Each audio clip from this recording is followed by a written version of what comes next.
जब टांगें भारी महसूस होने लगती हैं, जब पैरों में सुन्नपन बढ़ने लगता है, जब झंझनाहट इतनी तेज़ हो जाए कि रातों की नींद तक उड़ जाए, तो ज़्यादातर लोग यही सोचते हैं कि अब उम्र हो गई है और इसका कोई इलाज नहीं। लेकिन मैं आपको बताती हूँ, यही सबसे बड़ा भ्रम है जिसे हम सच मान बैठे हैं। क्योंकि आज मैं आपके सामने उस सच को खोलने वाली हूँ जिसे सुनने के बाद आप अपनी सुन्न टांगों और पैरों को पहले जैसी नज़र से कभी नहीं देख पाएंगे। वीडियो शुरू करने से पहले चैनल को सब्सक्राइब कर लीजिए, क्योंकि ये जानकारी आपके लिए बहुत ज़रूरी है। ज़रा सोचिए, सुबह आप बिस्तर से उठते हैं, पैर नीचे रखते हैं और ऐसा लगता है जैसे टांगों में जान ही नहीं बची। चलते समय ज़मीन का एहसास तक कम होने लगता है। रात को जैसे ही लेटते हैं, पिंडलियों में ऐसी झंझनाहट शुरू हो जाती है जैसे हज़ारों चींटियां रेंग रही हों। और फिर धीरे धीरे मन में डर बैठने लगता है कि कहीं यह परेशानी और ना बढ़ जाए, कहीं चलना फिरना ही मुश्किल ना हो जाए। मैं समझ सकती हूँ कि यह डर कितना असली होता है, लेकिन अगर आप इस वीडियो को आखिर तक ध्यान से देखेंगे तो आज के बाद यह डर पहले जैसा नहीं रहेगा। क्योंकि मैं आपको 4 ऐसे नुस्खे बताने वाली हूँ जो सीधे उस जड़ पर असर करते हैं जहाँ से यह समस्या शुरू होती है। ये कोई अंदाज़ा नहीं है, ये साइंस है, रिसर्च है। और सबसे अच्छी बात यह है कि इन चीज़ों को आप आज रात से ही अपने घर में शुरू कर सकते हैं। लेकिन उससे पहले एक ज़रूरी बात समझ लीजिए कि आखिर ऐसा होता क्यों है। देखिए, जब उम्र 60 के पार जाती है तो शरीर के अंदर बहुत बदलाव आने लगते हैं, लेकिन सबसे खामोश और खतरनाक बदलाव नसों में होता है। नसों की दीवारें जो पहले नरम और लचीली थीं, धीरे धीरे सख्त होने लगती हैं। उनमें जगह जगह रुकावटें बनने लगती हैं, और जब नसें सिकुड़ती हैं तो खून का बहाव धीमा पड़ जाता है। अब जब खून धीरे बहता है तो टांगों और पैरों तक ऑक्सीजन कम पहुंचती है, और जब ऑक्सीजन कम हो जाती है तो नसें संकेत देना शुरू कर देती हैं। वही संकेत सुन्नपन बनता है, वही झंझनाहट बन जाती है। यह आपके शरीर का अलार्म है जो आपको बता रहा होता है कि अंदर कुछ ठीक नहीं चल रहा। अब सवाल आता है कि इसे ठीक कैसे किया जाए, और यहीं से शुरू होती है सबसे ज़रूरी बात।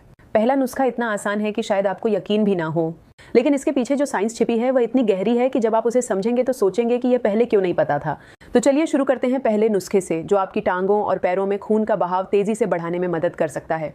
और यह नुस्खा है गर्म पानी में सेंधा नमक और लौंग का पैर स्नान। सुनने में ये बहुत साधारण लगता है ना, लेकिन इसकी असली ताकत तब समझ आएगी जब आप जानेंगे कि यह काम कैसे करता है। देखिए, सेंधा नमक सिर्फ साधारण नमक नहीं होता।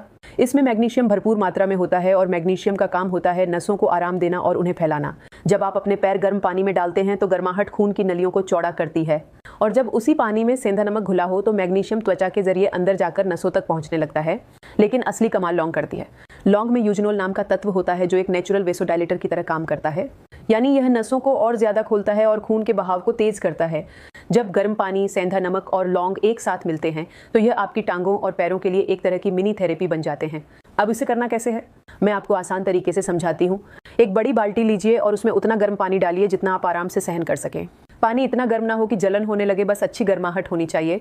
अब उसमें लगभग 100 ग्राम सेंधा नमक डालिए और 25 लौंग। लौंग को पहले हल्का सा कूट लीजिए ताकि उसका तेल बाहर आ जाए। अब अपने पैरों को इस पानी में डुबोकर करीब 20 मिनट तक बैठे रहिए। इस दौरान अपने पंजों को हल्का हल्का हिलाइए और एडियों को धीरे धीरे घुमाइए। यह हरकत खून के बहाव को और तेज करने में मदद करेगी। इसे रात को सोने से लगभग 1 घंटा पहले कीजिए और कम से कम 10 दिन लगातार जरूर कीजिए। सिर्फ 10 दिन, और उसके बाद जो बदलाव आप महसूस करेंगे वह आपको खुद हैरान कर देगा। लेकिन ये तो सिर्फ शुरुआत है। यह नुस्खा मुख्य रूप से पैरों और निचली टांगों पर असर करता है, लेकिन अगर सुन्नपन ऊपर तक पहुंच चुका है, जांघों में भारीपन रहता है या कमर में तकलीफ महसूस होती है, तो फिर क्या करें। यहीं पर आता है दूसरा नुस्खा, और यह नुस्खा शरीर के अंदर से काम करता है। यह उन रुकावटों को धीरे धीरे साफ करना शुरू करता है जो नसों के भीतर जमा हो चुकी हैं। दूसरा नुस्खा है अदरक और दालचीनी की गर्म चाय। अब आप सोच रहे होंगे कि यह तो हर घर में बनती है, लेकिन मैं आपको बताती हूँ, जो बात अब मैं कहने वाली हूँ वह शायद आपने पहले कभी नहीं सुनी होगी। अदरक के अंदर जिंजरोल नाम का एक खास कंपाउंड होता है। यह खून को पतला करने में मदद करता है और नसों में जमी रुकावटों को धीरे धीरे तोड़ने का काम करता है। वहीं दालचीनी में सिनामाल्डिहाइड पाया जाता है, जो ब्लड शुगर को संतुलित रखने में मदद करता है और नसों की दीवारों को मुलायम बनाए रखने में सहायक होता है। जब यह दोनों चीजें एक साथ मिलती हैं तो पूरे शरीर की नसों के अंदर सफाई की प्रक्रिया शुरू होने लगती है। समझिए कि यह चाय आपकी नसों के लिए वही काम करती है जो जंग लगी पाइप के लिए सफाई करने वाला घोल करता है। फर्क सिर्फ इतना है कि यह पूरी तरह नेचुरल है, सुरक्षित है और इसके नुकसान भी नहीं है। अब इसे बनाना कैसे है, बहुत आसान है। 1 इंच ताज़ा अदरक लीजिए और उसे अच्छी तरह कद्दूकस कर लीजिए। फिर एक दालचीनी की स्टिक लीजिए या आधा चम्मच दालचीनी पाउडर। अब 2 कप पानी में इन दोनों को डालकर धीमी आंच पर करीब 10 मिनट तक उबालिए। जब पानी आधा रह जाए तो गैस बंद कर दीजिए। इसे छान लीजिए और अगर आपको हल्की मिठास पसंद हो तो थोड़ा सा शहद मिला लीजिए। इस चाय को रोज सुबह खाली पेट गरम गरम पिएं और कम से कम 21 दिन तक लगातार जारी रखें। 21 दिन बाद आप खुद महसूस करेंगे कि टांगों का भारीपन पहले से कम होने लगा है। पैरों में जो ठंडापन रहता था वह धीरे धीरे खत्म हो रहा है। यह अंदर से होने वाली सफाई है, इसलिए असर थोड़ा समय लेकर दिखता है, लेकिन जब असर दिखता है तो फर्क साफ महसूस होता है। लेकिन अभी मैंने आपको सिर्फ 2 नुस्खे बताए हैं और अभी सबसे ताकतवर नुस्खा बाकी है। अगर आपकी नसों में रुकावट काफ़ी पुरानी हो चुकी है, अगर सालों से यह परेशानी बनी हुई है, अगर दवाइयाँ भी ज़्यादा असर नहीं कर रही हैं, तो यह तीसरा नुस्खा आपके लिए बहुत खास हो सकता है, क्योंकि यह उन गहरी रुकावटों पर काम करता है जो लंबे समय से जमा होती चली गई हैं। इसलिए ध्यान से सुनिए, क्योंकि यह थोड़ा अलग है। तीसरा नुस्खा है एप्सम साल्ट और सरसों के बीज का गर्म सेंक। आपने एप्सम साल्ट का नाम शायद पहले सुना होगा, लेकिन सरसों के बीज इस नुस्खे को खास बना देते हैं। देखिए, एप्सम साल्ट में मैग्नीशियम सल्फेट पाया जाता है जो मांसपेशियों और नसों को आराम देने में मदद करता है। लेकिन सरसों के बीज में एक खास कंपाउंड होता है जिसे एलाइल आइसोथायोसाइनेट कहा जाता है। नाम थोड़ा मुश्किल जरूर है, लेकिन इसका काम बहुत सीधा है। ये शरीर में गर्माहट पैदा करता है और नसों को चौड़ा करने में मदद करता है। जब यह दोनों चीज़ें साथ मिलती हैं तो शरीर के उस हिस्से में खून का बहाव तेज़ी से बढ़ने लगता है, और जब खून बढ़ता है तो ऑक्सीजन बढ़ती है, पोषण बढ़ता है, और नसें जो सुस्त पड़ चुकी थीं धीरे धीरे फिर से सक्रिय होने लगती हैं। अब इसे करना कैसे है, ध्यान से सुनिए। 2 मुट्ठी एप्सम साल्ट लीजिए और 1 मुट्ठी सरसों के बीज। सबसे पहले सरसों के बीजों को सूखी कढ़ाई में हल्का सा भून लीजिए जब तक उनमें हल्की चटकने की आवाज़ ना आने लगे। अब एक बड़े बर्तन में लगभग 2 लीटर पानी उबालिए। उसमें एप्सम साल्ट डालकर घोल दीजिए और फिर सरसों के बीज मिला दीजिए। इसे करीब 5 मिनट तक उबलने दीजिए। अब एक मोटा तौलिया इस पानी में डुबोइए, उसे हल्का निचोड़िए और जहाँ तकलीफ महसूस होती है वहाँ रखिए। चाहे जांघों पर हो, पिंडलियों पर या कमर पर, जहाँ भी सुन्नपन या भारीपन महसूस होता हो, तौलिया करीब 10 मिनट तक रखिए। फिर उसे दोबारा गर्म पानी में डुबोकर वापस लगाइए। यह प्रक्रिया करीब 20 मिनट तक दोहराइए और ध्यान रखिए कि तौलिया इतना गर्म ना हो कि त्वचा जलने लगे। बस इतनी गर्माहट होनी चाहिए जो आराम से सहन हो सके। इस सेंक को हफ्ते में 3 बार कीजिए, लगातार 7 दिन तक, और उसके बाद जो राहत महसूस होगी वो आपको खुद चौंका देगी। जो गहरी रुकावटें सालों से परेशान कर रही थीं, उनमें धीरे धीरे बदलाव महसूस होने लगेगा। अब बारी है आखिरी नुस्खे की, और ये सबसे अलग है, क्योंकि यह सिर्फ रुकावटें नहीं तोड़ता बल्कि नसों को अंदर से मजबूत बनाने का काम करता है। पहले 3 नुस्खे खून का बहाव बढ़ाने और जमा रुकावटों को कम करने पर काम करते हैं, लेकिन यह चौथा नुस्खा नसों की दीवारों में फिर से वह लचीलापन लाने में मदद करता है जो उम्र के साथ कम हो जाता है। और इसके लिए आपको चाहिए सिर्फ 2 चीज़ें, हल्दी और काली मिर्च। अब आप कहेंगे कि हल्दी तो हम रोज़ खाते हैं, लेकिन यहाँ एक ऐसी बात है जिसे बहुत कम लोग जानते हैं।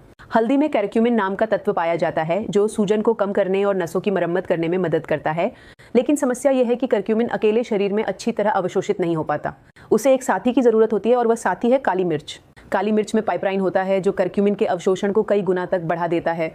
जब ये दोनों चीज़ें साथ मिलती हैं तो नसों के लिए किसी अमृत से कम नहीं रहती। अब इसे लेना कैसे है, मैं आपको आसान तरीका बताती हूँ। रात को सोने से पहले 1 गिलास गर्म दूध लीजिए, उसमें 1 चम्मच हल्दी डालिए और आधा चम्मच काली मिर्च पाउडर अच्छी तरह मिलाइए। फिर इसे गरम गरम धीरे धीरे पी लीजिए। इस उपाय को लगातार 30 रातों तक जरूर अपनाइए, सिर्फ 30 रातें, और उसके बाद जो फर्क महसूस होगा वह आपको खुद हैरान कर देगा। टांगों में हल्कापन महसूस होने लगेगा, पैरों में गर्माहट लौटने लगेगी, और जो झंझनाहट रातों को परेशान करती थी वह धीरे धीरे कम होने लगेगी। तो ये थे 4 असरदार नुस्खे: सेंधा नमक और लौंग का पैर स्नान, अदरक और दालचीनी की चाय, एप्सम साल्ट और सरसों के बीज का गर्म सेंक, और हल्दी काली मिर्च वाला दूध। हर नुस्खा अलग तरीके से काम करता है। कोई बाहर से राहत देता है, कोई अंदर से सफाई करता है, कोई रुकावटों को कम करता है, और कोई नसों को मजबूत बनाने में मदद करता है। लेकिन जब यह चारों एक साथ असर दिखाते हैं तो आपकी टांगों और पैरों के लिए एक मजबूत सुरक्षा कवच बन जाते हैं। अब फैसला पूरी तरह आपके हाथ में है। आप चाहें तो इस वीडियो को यहीं बंद करके कल से वही जिंदगी जी सकते हैं जिसमें रोज वही सुन्नापन, वही झंझनाहट और वही डर बना रहता है कि आगे क्या होगा। या फिर आप आज रात से सिर्फ एक नुस्खा शुरू कर सकते हैं और अगले 10 दिन बाद खुद महसूस कर सकते हैं कि बदलाव आया या नहीं, क्योंकि ये आपकी टांगें हैं, आपके पैर हैं और आपकी ज़िंदगी है। इसका ख्याल रखना सबसे ज़्यादा ज़रूरी है। अगर आपको यह जानकारी उपयोगी लगी हो तो इस वीडियो को लाइक ज़रूर कीजिए ताकि यह जानकारी उन लोगों तक भी पहुंच सके जिन्हें इसकी सबसे ज़्यादा ज़रूरत है। इसे अपने परिवार और दोस्तों के साथ शेयर कीजिए, क्योंकि हो सकता है किसी की तकलीफ कम हो जाए। और चैनल को सब्सक्राइब करना मत भूलिए, क्योंकि आगे भी मैं आपके लिए ऐसी ज़रूरी और भरोसेमंद जानकारियाँ लेकर आती रहूँगी। अपना ख्याल रखिए, स्वस्थ रहिए और अपने पैरों की अनदेखी बिल्कुल मत कीजिए।